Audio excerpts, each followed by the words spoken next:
Boa noite.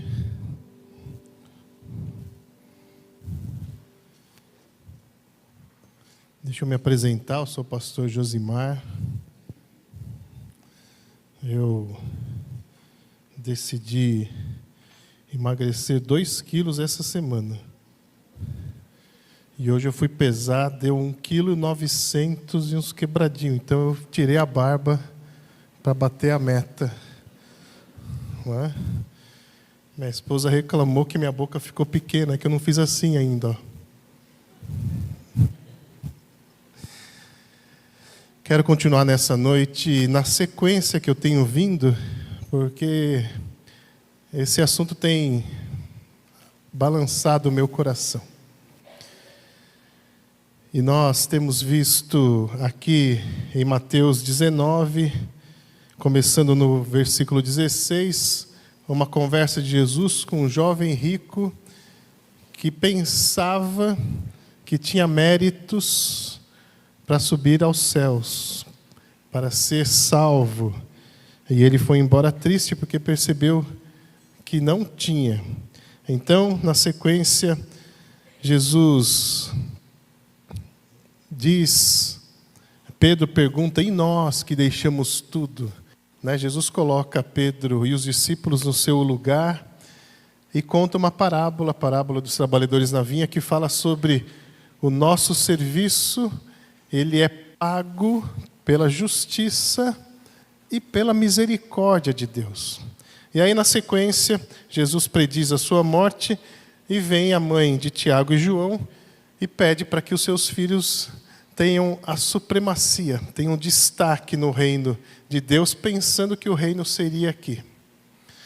Mas Jesus também corrige essa mãe e esses discípulos, dizendo que eles não seriam capazes de substituí-lo naquilo que ele faria, que era dar a sua vida por amor a nós. E os outros discípulos ficam enciumados e pedem também essa prerrogativa, mas Jesus diz que não é assim no reino dos céus. Que aquele que quiser ter autoridade tem que se fazer como uma criança. E aquele que se humilhar será exaltado.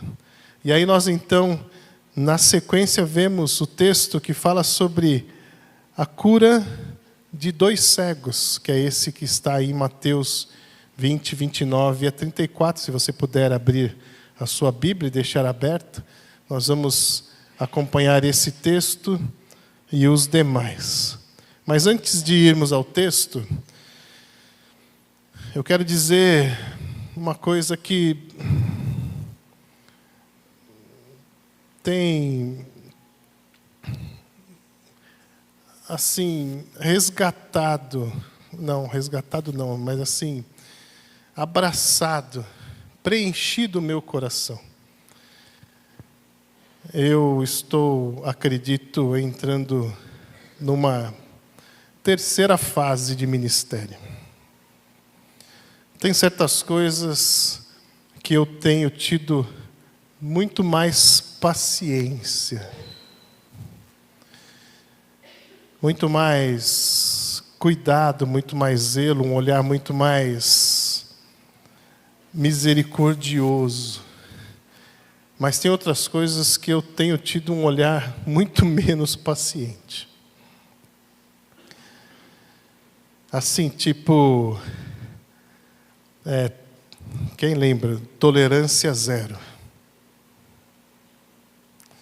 Especialmente para algumas pregações que é evidente que o pastor não preparou, entrou na internet, pegou lá alguns pontos que falam sobre autoajuda, falam sobre situações que podem, entre aspas, tornar uma caminhada mais tranquila, mas que você percebe que não foi fruto de oração, de reflexão, daquele cuidado, aquele zelo de buscar as Escrituras. Eu tenho visto algumas dessas pregações aí na internet, e isso tem me deixado, assim, tolerância zero. Tolerância zero. A minha esposa me mostrou uma ontem. Ou foi hoje? Foi hoje.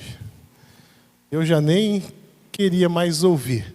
Alguns recortes de uma pregação de um pastor aí muito famoso, mas que você percebe que está falando para a galera, para conseguir aplauso, para conseguir ser ouvido, não para falar da palavra de Deus. E então, pensando nesse texto, eu chego à conclusão de que há muita gente que tem usado o púlpito para dizer: faça o que eu mando, mas não faça o que eu faço. Eles têm solução para tudo, já perceberam? Mas vidas vazias. E a gente vai caminhando e vendo isso. Isso tem me assim tratado, me incomodado demais, demais, demais, demais. Faça o que eu mando, mas não faça o que eu faço. É exatamente o contrário do que nós vamos ler hoje. Jesus diz assim: no reino de Deus não há mérito. Se você quiser ter autoridade, faça-se como uma criança. E aí nós vemos esse relato dessa cura registrada por uma testemunha ocular. Mateus escreve o seu evangelho muito direcionado aos judeus, dizendo que Jesus é o rei e o Messias esperado, anunciado pelo Antigo Testamento. E Mateus vai numa crescente apresentando que esse rei está entre nós. E depois de Jesus ter essa conversa com seus discípulos, aquele que se humilhar, esse é o maior no reino dos céus. Aquele que for servo, esse é aquele a quem o Pai ama. Jesus se coloca nessa posição aqui. O rei e Messias dá um exemplo de serviço. De serviço. Vamos ao texto? Mateus, capítulo 20, versículos 29 em diante. Diz assim. Perdão.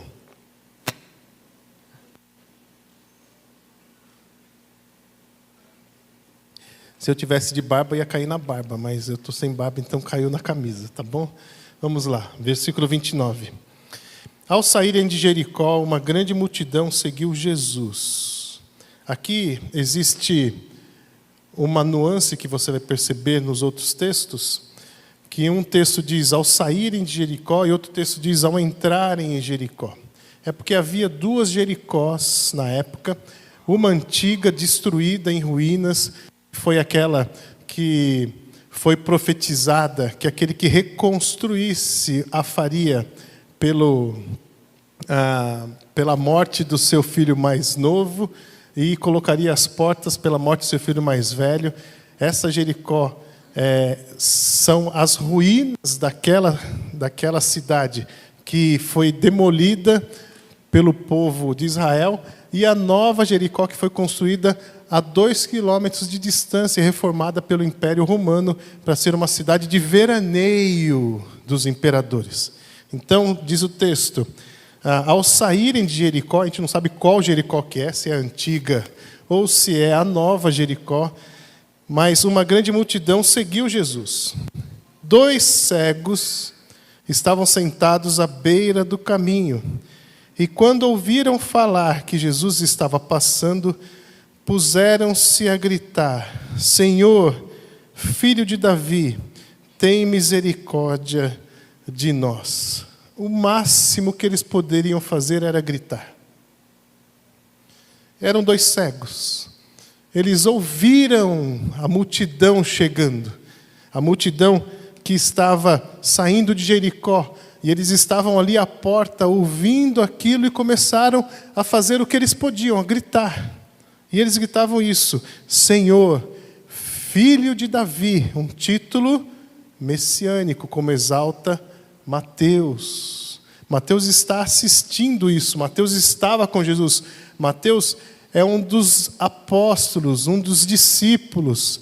Ele era coletor de impostos, tinha o nome de Levi, foi chamado para seguir a Jesus e depois ele se torna conhecido como Mateus.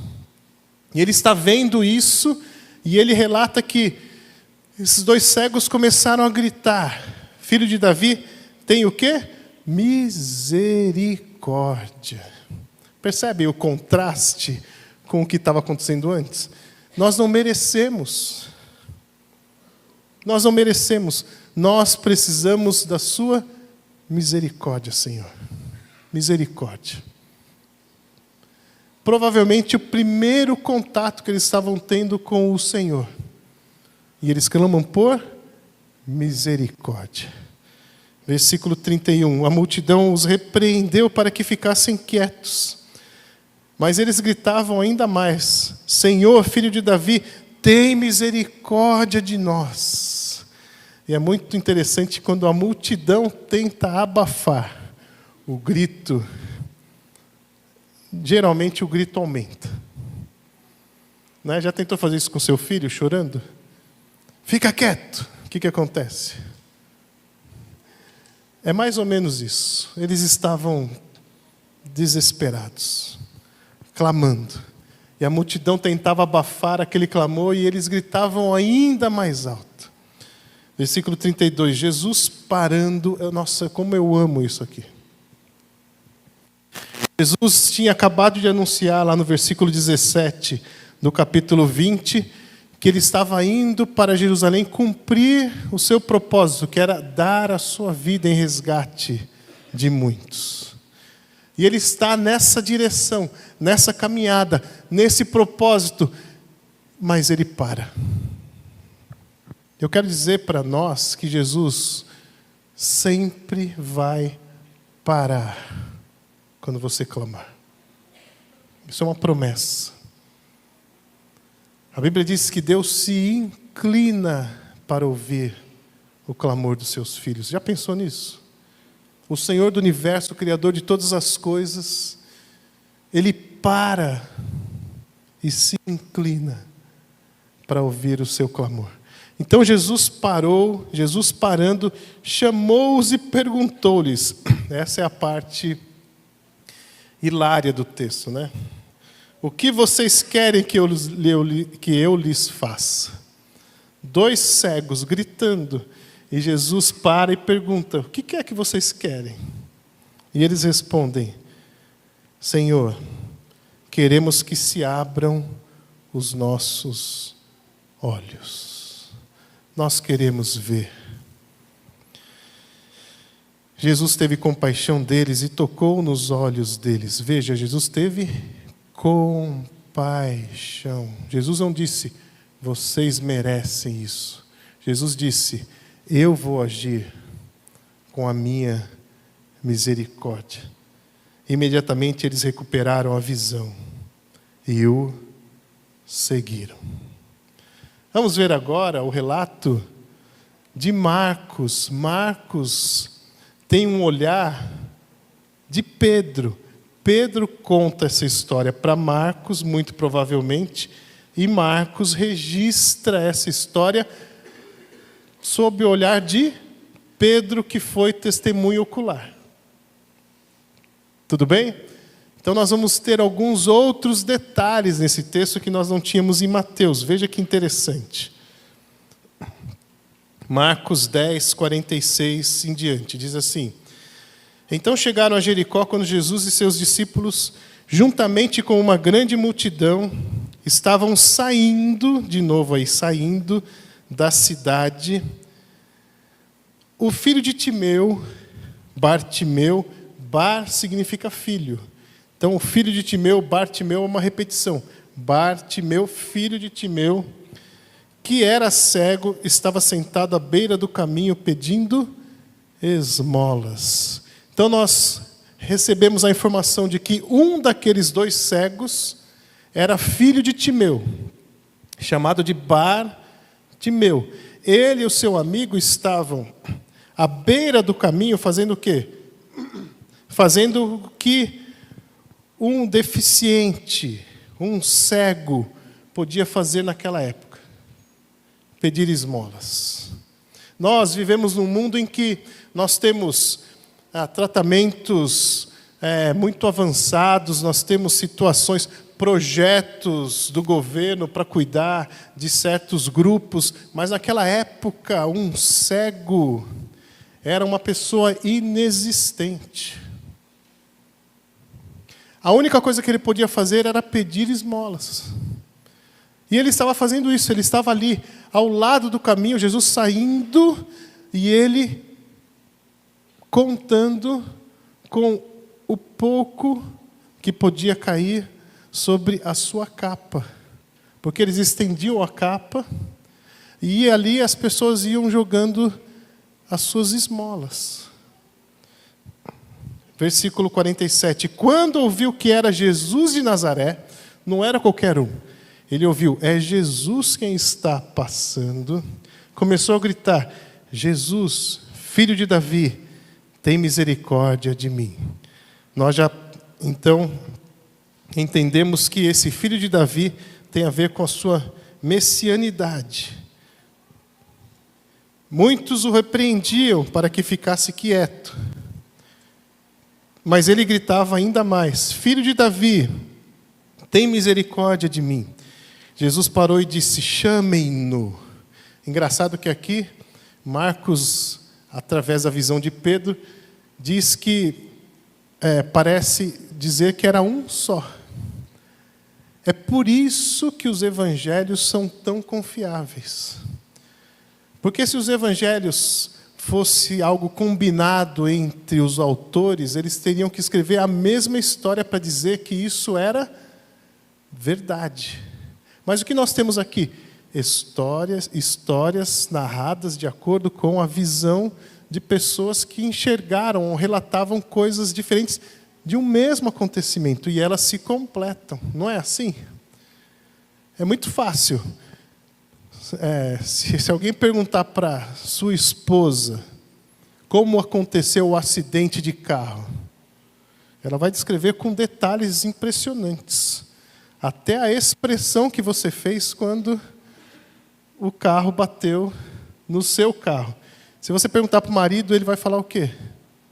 O outro estava errado. Não é isso? Acabou. É isso, acabou. Então, essa variedade de visões é que dá credibilidade ao Evangelho. E aqui parece que, Pedro relata, ou Marcos relata a visão de Pedro, parece que tinha um só, ele esquece do outro amigo. Então, Jesus parou e disse, chamem-no. E chamaram o cego. Ânimo, levante-se, ele o está chamando. Muito interessante essa expressão de Jesus, porque ânimo significa movimente-se, saia do seu lugar. A palavra ânimo, em português, tem a ver com desenho animado, desenho que se movimenta. Então, quando Jesus olha para ele e fala assim, mova-se, mova-se, E aí, levante-se. Ele está chamando, Jesus está chamando, lançando sua capa para o lado, de um salto pôs-se em pé e dirigiu-se a Jesus. Mais uma informação que não tinha em Mateus. Ele lançou a capa ao lado. Pode ser que ele tenha lançado ao lado, porque ele era cego e ele não queria tropeçar na capa.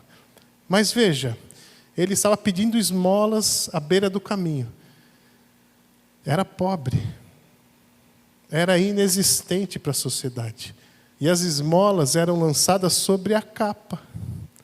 Quando ele lança a capa, ele lança tudo que ele tinha. Ele não se importa mais com aquilo que até aquele momento era tão precioso para ele. Ele abre mão da sua única vestimenta apropriada, abre mão daquilo que poderia estar sobre a capa, e ele se levanta e vai em direção a Jesus, lançando a capa de lado. E Jesus pergunta: o que você quer que eu lhe faça? Perguntou-lhe Jesus. O cego respondeu: mestre, eu quero ver. Vá, disse Jesus, a sua fé o curou. Imediatamente ele recuperou a visão e seguiu Jesus pelo caminho. Duas observações aqui.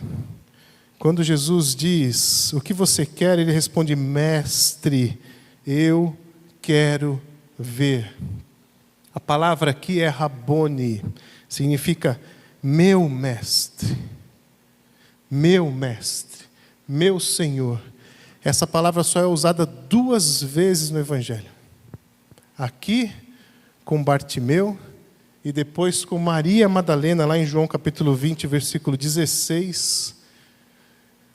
Maria Madalena, aquela que seguiu Jesus até o sepulcro, ela está ali no sepulcro, lá em João capítulo 20, procurando o corpo de Jesus. Jesus já havia ressuscitado, e aí os discípulos vão embora, ela permanece no sepulcro, e Jesus aparece, ela diz: o que você quer?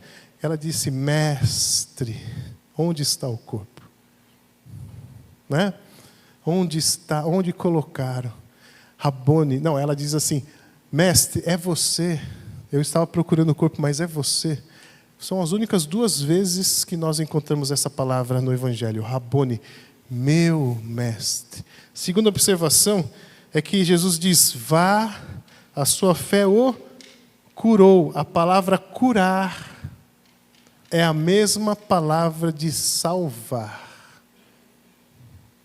Quando Jesus diz: a sua fé o curou, ele pode estar dizendo também, pode ser traduzido por: a sua fé o salvou. Porque só Jesus pode fazer isso.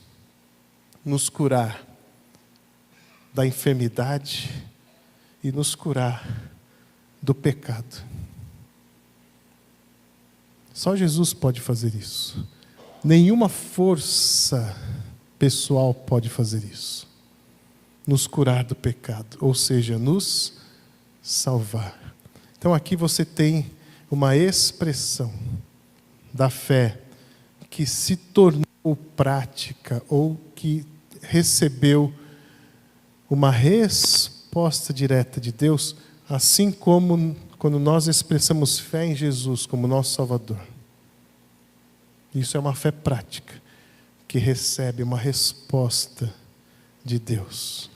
Gosto desse texto porque Marcos é um evangelista que vai ressaltar o servo sofredor. E ele então coloca detalhes sobre esse servo chamado Jesus Cristo. E agora nós vamos para Lucas, capítulo 18, versículos 35 a 43, ver se tem mais algum detalhe que nós podemos acrescentar a essa história. O olhar de Lucas é um olhar diferente. Lucas era um médico e ele começa a pesquisar sobre a vida de Jesus. Lucas usa várias fontes. Se Mateus é uma fonte que estava ali presente, Marcos ouve de Pedro, isso é bem provável. Lucas ele é contratado para fazer uma investigação sobre esse Jesus. E Lucas, ele então vai usar de várias fontes, várias pessoas, vários relatos. E ele era médico. Imagine Lucas escrevendo esse milagre. O Evangelho de Lucas, ele é escrito para relatar o Salvador universal, aquele que veio para todos, para os judeus e para os gentios. E ele então começa assim o seu relato. Lucas capítulo 18, versículos 35 em diante, diz assim: ao aproximar-se Jesus de Jericó, um homem cego estava sentado à beira do caminho pedindo esmolas. Já vimos isso. Quando ouviu a multidão passando, ele perguntou o que estava acontecendo. Disseram-lhe Jesus: Jesus de Nazaré está passando. Lembrei de uma coisa. Ao aproximar-se Jesus de Jericó, o texto diz que Jesus estava, nesse caso, chegando em Jericó. Os outros textos falavam que Jesus estava saindo. Esse texto fala quando ele estava se aproximando, chegando em Jericó. Então nós não sabemos qual Jericó é, mas vamos seguir aqui. Versículo 37. Disseram-lhe: Jesus de Nazaré está passando. Então ele se pôs a gritar: Jesus, filho de Davi, tem misericórdia de mim. Os que iam adiante o repreendiam para que ficasse quieto. Mas ele gritava ainda mais: Filho de Davi, tem misericórdia de mim. Jesus parou e ordenou que o homem lhe fosse trazido. Quando ele chegou perto, Jesus perguntou-lhe: O que você quer que eu lhe faça? Senhor, eu quero ver, respondeu ele. Aqui um detalhe interessante. Eu quero ver é a tradução que nós temos na NVI, na NVT. Em algumas traduções dizem isso: Senhor, eu quero ver. Mas na Almeida, algumas traduções mais anteriores fazem a tradução da maneira como está no grego específico, usando o termo específico do grego. E elas dizem assim: Senhor, eu quero tornar a ver. Lucas então traz uma informação que diz que aqueles cegos não eram cegos de nascença. O que eles pediram? Eu quero voltar a ver. Eles já tinham sido pessoas que tinham a visão, o uso da visão. E por algum motivo que nós desconhecemos, eles acabaram perdendo a visão. Mas Lucas, médico, usa essa palavra. Porque para ele faz toda a diferença. Faz toda a diferença. Eu perdi algo precioso. Algo que só o Senhor pode devolver. Eu quero voltar a ver. Jesus lhe disse: recupere a visão. Imagina um médico, se o médico tivesse esse poder. Recupere a visão.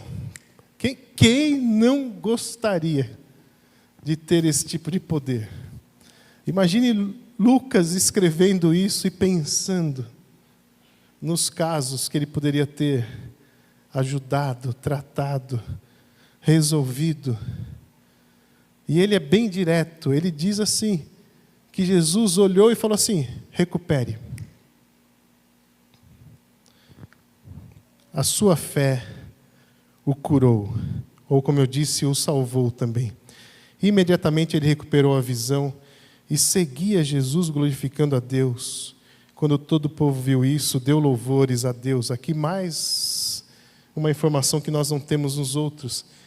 Aquele homem que ficava o dia inteiro sentado, pedindo esmolas, quando foi curado, se levantou e passou a seguir a Jesus. Preste atenção. Se você foi curado por Jesus, você se torna um seguidor. Não justifica mais ficarmos parados. Agora nós somos seguidores. E devemos fazer isso com alegria, porque nós somos curados de algo muito pior do que a cegueira. Fomos curados dos nossos pecados. Então, a gente aprende na faculdade teológica que quem prega em mais de um texto não prega em nenhum. Sabiam disso? Então eu não vou fazer isso.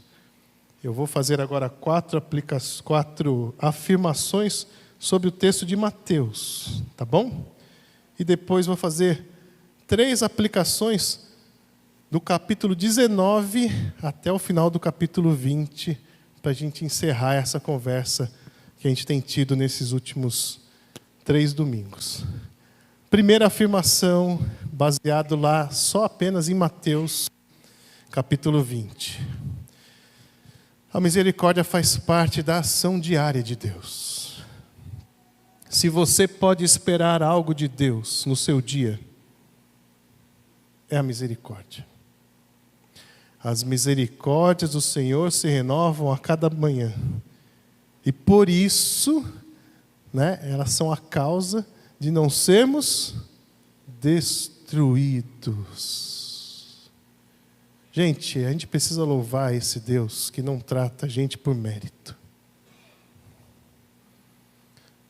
Nos trata por misericórdia. Você pode dizer assim: mas eu sou uma pessoa boa. Boa para quem? Boa para quem? Para você? Mas eu não faço o mal. Quem disse? Quem disse? Se fosse assim, nós não precisávamos de Jesus. Se nós achamos que nós podemos nos salvar com as nossas justificativas, para que Jesus? Jesus veio porque nós não merecemos. Por melhores que nós sejamos, nós nunca seremos suficientemente bons. Na medida, eu não vou nem dizer aos olhos de Deus, mas eu vou dizer na medida de que Jesus foi. E um pecado, nos torna devedores eternos de Deus. Um pecado, um só, já seria suficiente. Agora, quantas vezes nós já pecamos hoje?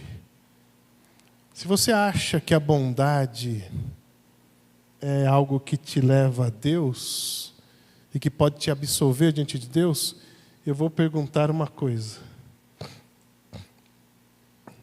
Quando Jesus foi questionado pelos mestres da lei sobre qual era o maior dos mandamentos, ele diz: amarás o Senhor teu Deus de todo o teu coração, com toda a tua alma, com todas as tuas forças e com todo o seu entendimento.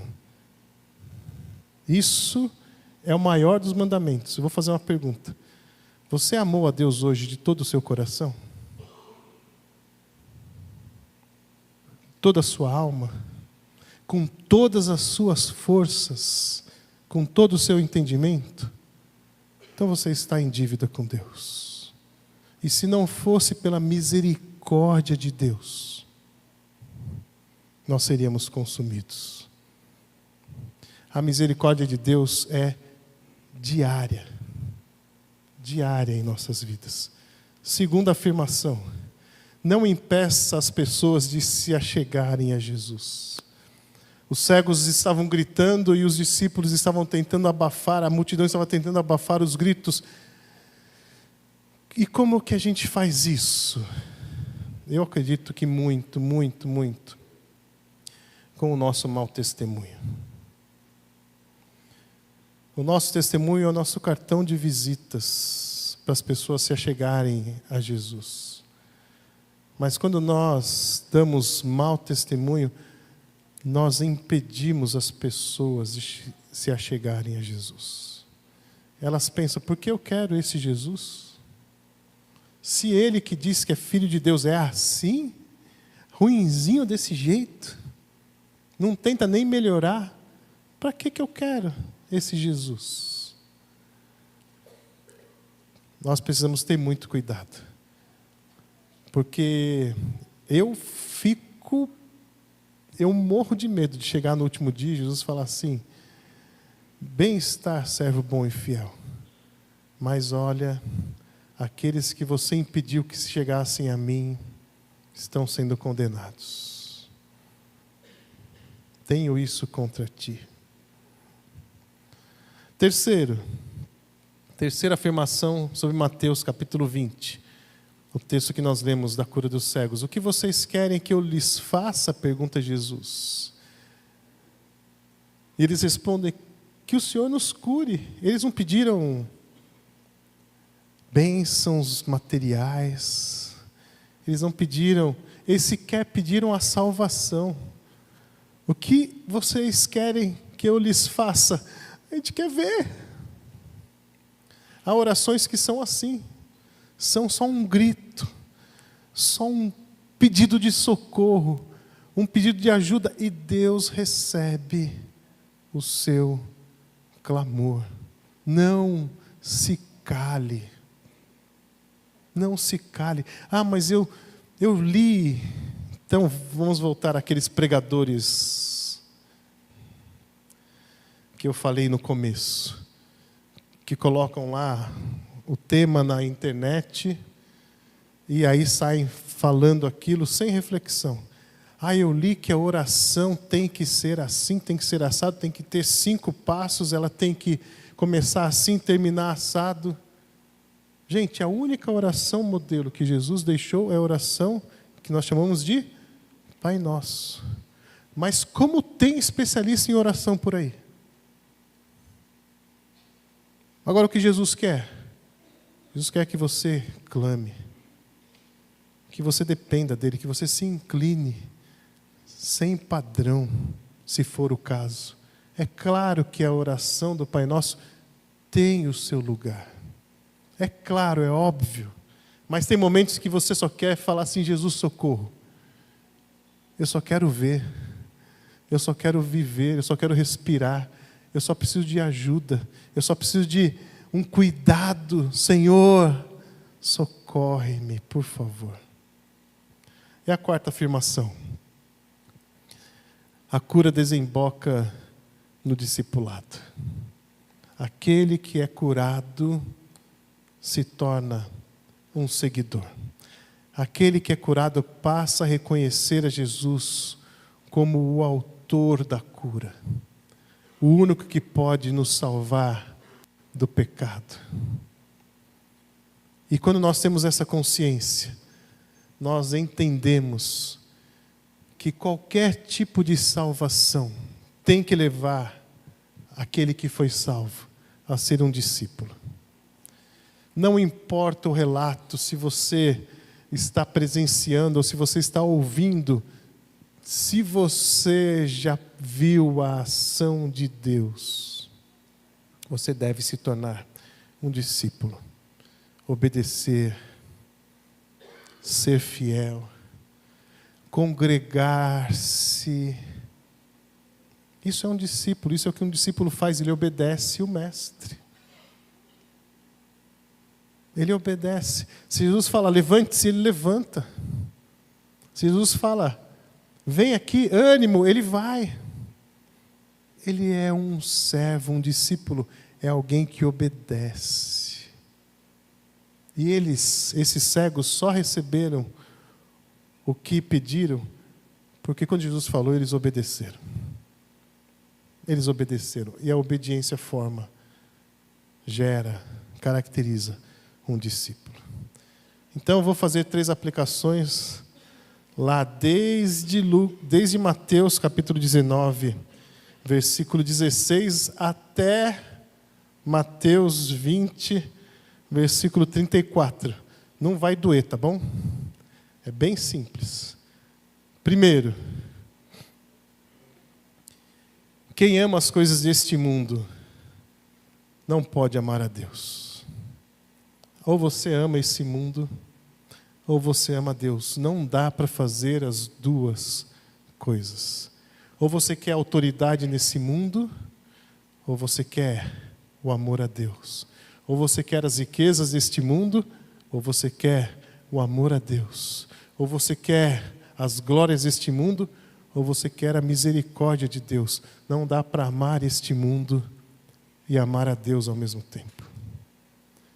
Ame ao Senhor, o teu Deus, de todo o coração e alma, com todas as forças e fé, acima de tudo o que este mundo pode oferecer. Tem gente que acaba amando mais esse mundo a ponto de não querer ou orar até pedindo para que Jesus não volte agora. Eu quero mais, eu preciso viver mais, eu preciso curtir mais. Eu não preciso me tornar obediente agora, porque Jesus ainda vai demorar. Eu ainda posso curtir essa vida, gente. Isso é um engano tão grande. Porque a Bíblia diz que Jesus vai voltar como um ladrão. E a pergunta que o evangelista faz: e encontrará fé na terra? Eu já preguei sobre isso. Que ele encontre fé no seu coração. Porque nós vivemos, como diz Paulo, de fé em fé. Então, a hora é agora. Ame ao Senhor com todas as suas forças, com tudo que você tem, porque se você não amar ao Senhor, você vai amar o mundo e aquilo que não é o Senhor, tudo aquilo que toma o lugar de Deus como Senhor nas nossas vidas é pecado e nos afasta de Deus. Segunda aplicação: quem busca glória pessoal não consegue agradar a Deus. Nós vivemos para a glória de Deus. Essa é a declaração de visão da nossa igreja. Nós vivemos e existimos para a glória de Deus. Desejar poder, glória neste mundo, isso é incoerente ao servo de Deus. O servo trabalha para a glória do seu Senhor. Isso que o servo faz. Ele não espera pagamento. O que ele quer ver é a glória do seu Senhor. Deus nos abençoa para a sua glória. E isso não é egoísmo. Porque muitas vezes as pessoas dizem assim: mas lembra a história do diabo conversando com Deus em relação a Jó? Jó é assim porque você cuida dele, colocou ele dentro de uma redoma. Não. Jó é assim para a minha glória. Pode tirar tudo que ele tem e você vai ver. Ou seja, tudo o que acontece, tudo o que Deus faz, tudo que Ele coloca em nossas mãos, o que Ele põe e o que Ele tira é para a glória dEle. Por quê? Porque isso é justiça e Deus é justo. Receba a bênção de Deus com gratidão, porque a gratidão glorifica a Deus. Mas eu não entendi essa bênção. Essa bênção aqui está doendo um pouco. Receba com gratidão, porque a sua gratidão glorifica a Deus. E a última aplicação: quem ama foi para o lado errado aqui. Quem não obedece sem reservas não ama a Cristo. Quem não obedece sem reservas não ama a Cristo. Jesus conta uma parábola, disse que tinha 2 filhos, ele disse para um filho: vai lá e faz. O filho falou assim: eu vou fazer, e não faz. Para o outro ele diz assim: vai lá e faz. Ele falou: eu não vou fazer. Mas depois ele se arrepende, vai e faz. Quem cumpriu a vontade do Pai? O filho que obedeceu. A obediência não é um desejo. Eu desejo ser um servo obediente. Não, a obediência é resposta, é ação. A obediência é a maior expressão de um coração que ama Cristo. Se você obedecer, com certeza, terá mais a presença de Deus. Porque Jesus já disse, eu falei isso domingo passado, lá em João capítulo 15. Vós não sois meus servos, mas eu chamo vocês de meus amigos, porque vocês conhecem a minha vontade e me obedecem.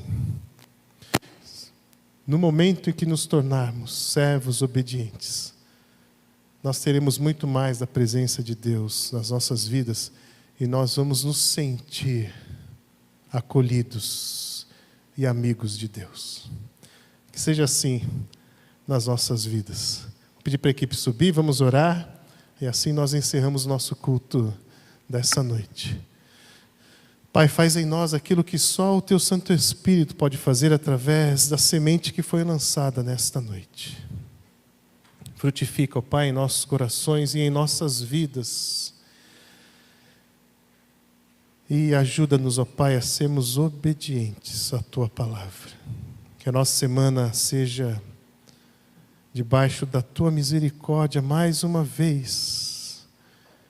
E aqueles, ó Pai, que estão precisando dessa presença miraculosa e amável, socorre-os, em nome de Jesus. Amém.